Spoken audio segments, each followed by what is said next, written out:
Welcome to The Explainer. Every great company has one thing in common: valuable ideas. But how do they protect them? Today, we're pulling back the curtain on the system that turns a fleeting thought into a powerful, defensible, and, most importantly, profitable asset. So let's just start with a really big question.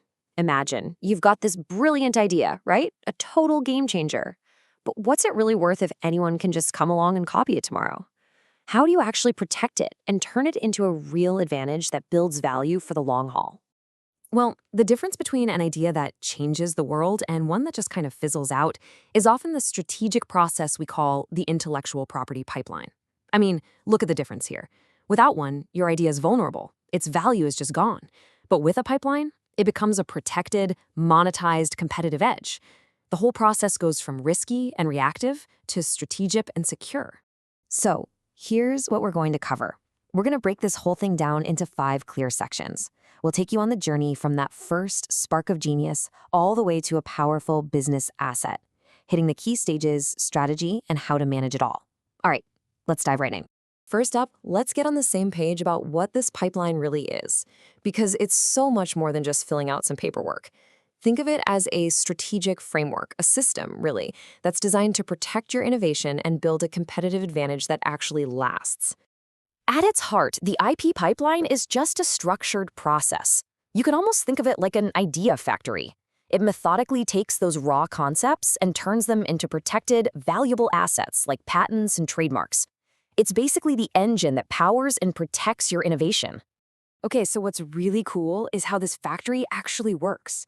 It's not magic, not at all. It's a super well-defined assembly line for your ideas.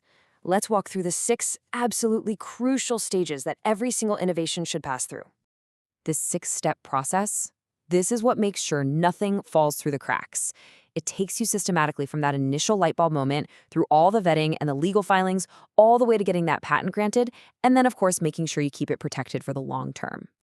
And it all starts right here in the ideation stage. This is where you formally capture those brilliant ideas from your teams. They write it all down in something called an invention disclosure, which is really just the first official step to get an idea out of someone's head and onto paper. Next, that idea gets evaluated, and this is where the IP and legal experts kind of act as gatekeepers. They start asking the tough questions. Is this idea really new? Is there a market for it? And probably most critically, is it actually worth the investment to protect? Now, once an idea passes that evaluation, we move into the legal heavy lifting, filing, and examination. This is where you're drafting and submitting all the official patent applications. Then comes all the back and forth with the patent examiners to really nail down the claims and negotiate the scope of your protection. And finally, you hit the grant stage. You get the official patent. But, and this is a big but, it doesn't end there. The maintenance stage kicks in right away. See, protection isn't a one-time thing. You have to pay periodic renewal fees to keep that patent active and enforceable for its entire life. So, as you go through this process again and again, how does it all build up? Well, a really strong IP strategy isn't about getting just one patent. It's about building a diverse, global portfolio of assets, kind of like building a fortress around your entire business. A truly robust portfolio has all different types of intellectual property. You've got patents to protect your inventions, trademarks to protect your brand, copyrights for your creative works, and then you have trade secrets, which protect confidential info, like the formula for Coke. Each one plays a really unique role. And this slide really illustrates a crucial point. You absolutely need a global plan. IP rights are territorial. That means a patent in the USA doesn't protect you in Europe or India. You have to be strategic, choosing where you file based on your key markets, where you manufacture, and of course, where your competitors are. Okay, so this is where it gets really interesting.